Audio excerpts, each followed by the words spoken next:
Hi there. All my pre-meds have been asking me to do a video for almost 10 years, so I found time. So let's look at today kinetics. Kinetics is simply how fast a reaction takes place. So the best way to do it, just finish the Gen Chem catalysis, right? So that's the way to do it. But let's look at this diagram. Endogenic means substrate lower, products upper, so that difference give you the delta G, free energy, right? And then of course you know endogenic and exergonic, so releasing gives free energy and absorbing gives free energy, right? And also these bullet forms are really important. So the Gibbs free energy only tells you whether the reaction can happen or not how fast. And the collision theory important, right? And the activation energy is this one. So here, when it is catalyzed, or we in the biological catalysis is enzyme, and that's the blue wave, right? There is an intermediate. This is little valley, and that's the intermediate, and the intermediate is actually enzyme substrate complex. Now in the other one, I put the little bump there. That's a transition state. Okay, so that's the difference. Now when we look at substrate going into product, so we can write simply the rate, how fast we're getting, K, the constant, to the substrate concentration. So what's actually happening, so the enzyme and substrate makes this little complex intermediate, ES, and then it separates, and then actually enzyme goes back to reuse, right? So now this is a complex one to calculate the rate, right? But we can look at the output, we can look at the input, right? So now we know the measuring the output would be the best way to experimentally calculate or decide how fast this reaction is taking place, right? Now there are a few assumptions we have to make, right? So let's look at here. Let's say the first part of the K1, so that's depending on the enzyme and the substrate concentrations. Then the part 2, rate 2 is K2, some sort of a K2, and ES complex. Now this is too complex to do, right? So what we can do, we can get an average overall rate, let's say 10 steps, and eventually watch the product. So that's actually the initial velocity. So generally in a reaction, biochemical reaction, so looking at the initial velocity is better. So what do you look at it? The change of the product, the gain of the product over time, right? Now, so just make sure the Gen Chem part is done before you come to this part. And that's actually, when you prepare for the MCAT, the best thing is to start with the Gen Chem and physics part, right?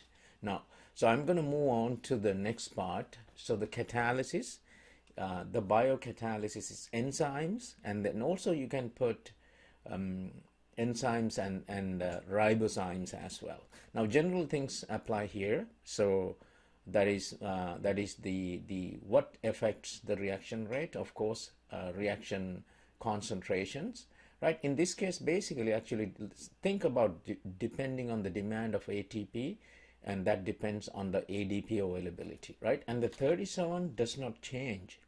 So those are the assumptions that we made: the medium, the water, the temperature, the enzyme amount does not change. Those are assumptions.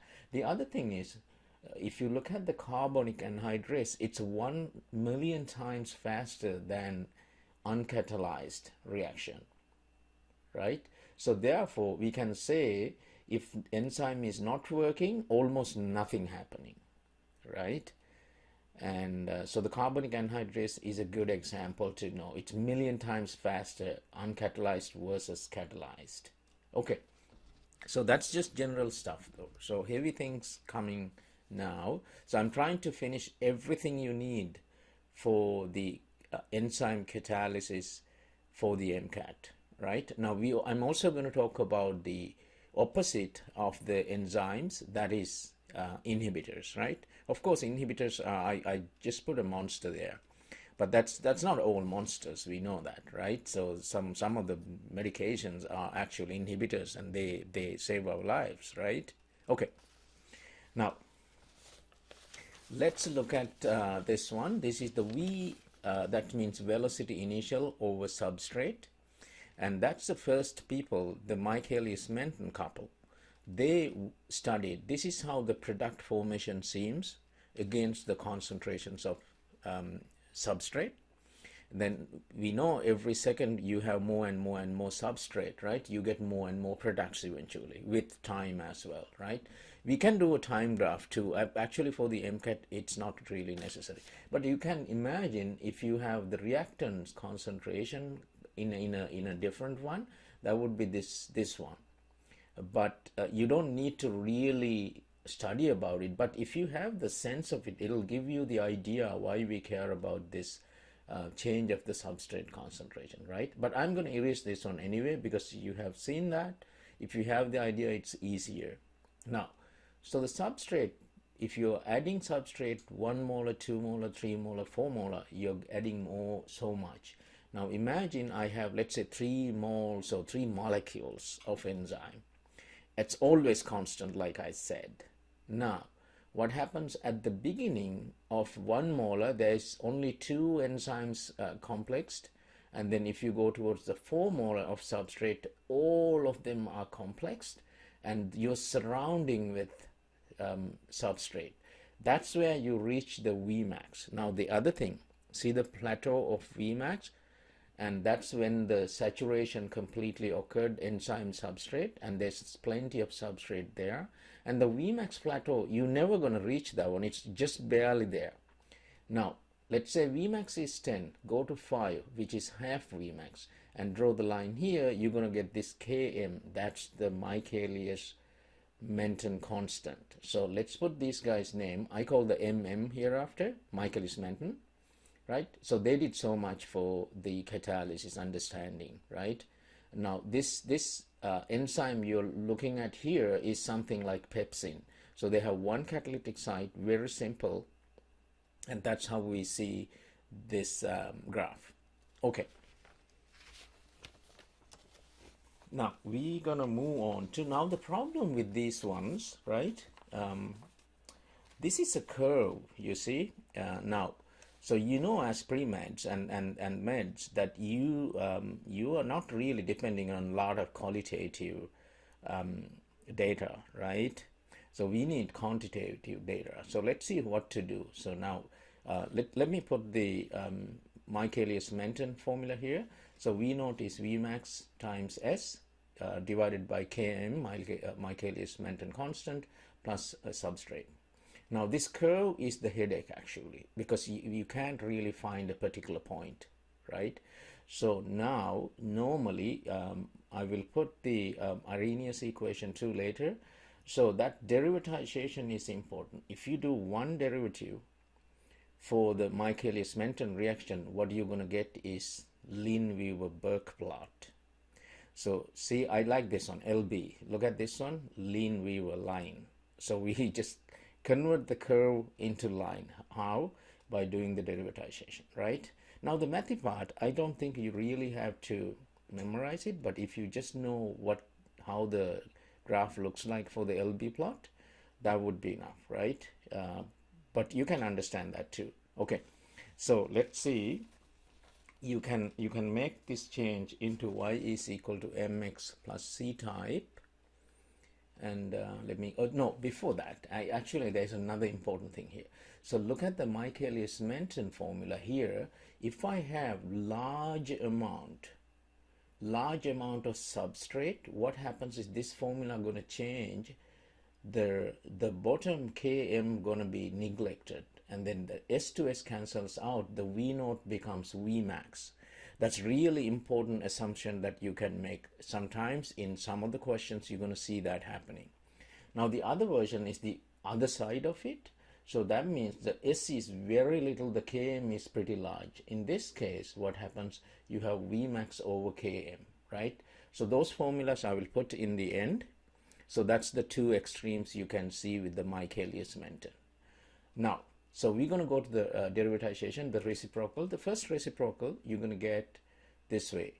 1 over V Km V max over V max S and S over V max, right? Now, you can just cancel the S to S, and this will look like Y is equal to mx plus C. What's the important thing is we have a nice line diagram, and then we can pinpoint the Km, the V max, and all these things we need. Okay, so that's the whole point of doing this. Now there's another double derivatization, Eadie-Hofts, but you don't need to do unless you're going into heavy research one day, hopefully after the MD, right? Okay, now look at this one. So let's do the Y is equal to mx plus C type. So 1 over V naught versus 1 over substrate. So this is the line you're going to get. So this is when the catalysis is normally working. So the intercept is 1 over V max, and then here you have minus 1 over Km, right? So let's say this is something like minus 3, right? So you can just plug in there, Km is 1 over 3, minus to minus cancels out, right? Here, you can do the same thing. Let's say this value is 20, so 1 over Vmax is 20, and then 1 over 20 is Vmax, right? So that's how simply you can use to find the values of Vmax and Km. Okay, now, yes, also you can get this tan theta, the slope, which is rise over run, right? So that's another thing. You just, all you do is get the y, changes of the y over changes of the x, voila, you get the rise over run, you get the numbers for that one, right? That's any 2 points are good. Normally I would take the bigger 2 points, the whole length, or larger the better, right? Okie dokie. So we go to, let me see what, yeah. Okay.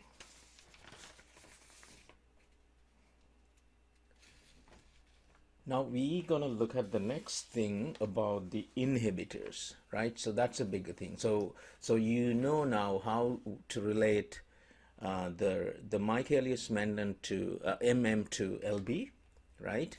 And now let's look at the inhibitors, the monsters. So I like this stuff, the monsters. Look at the monster. There are 3 monsters you're gonna know about. So they are all monsters. They're bad. They're gonna slow down the reaction, right? Now, so what's the difference here? The first monster, yes. So there are 3 monsters. The first one actually, yes, only kind of normal monster, and this one has a very big ear. This one has the mouth, so, and big ear, maybe can eat from the ear, right? So that kind of thing. So what's the point here? So the point here, so you can easily understand how the functionality of these inhibitors, 3 inhibitors. Now, again, it's a good idea to see at least once the normal M and M type, right? What happens here? So you have normal enzyme in green, and you add an inhibitor to that one, so it's going to slow down the reaction. We know that, right? So now what's the whole point here? This point is the Vmax. You reach anyway. Now at this point you have tons of substrate. If you put tons of substrate, you can beat the inhibitor. That's the whole point. Now go down to the half Vmax. You get 1 km for the, let's make it right, 1 km for the normal enzyme, and then another km dash for the inhibitor, right? Now this monster, I put the mouth, and the mouth takes the inhibitor and the substrate in the same mouth, same fashion. That's why it's a competitive inhibitor, right? Now, so now that's the only one I'm going to talk about now. So in this case, you go to the LB plot. Look at that one. LB plot, because it's reciprocal, the green one, the faster one is actually towards the x-axis. Remember that way. Faster one go really under the ground, like fast cars. The fast cars really to the ground, right? So my old truck is like, 2 feet above the ground, right? Okay. So the inhibitor, thank you.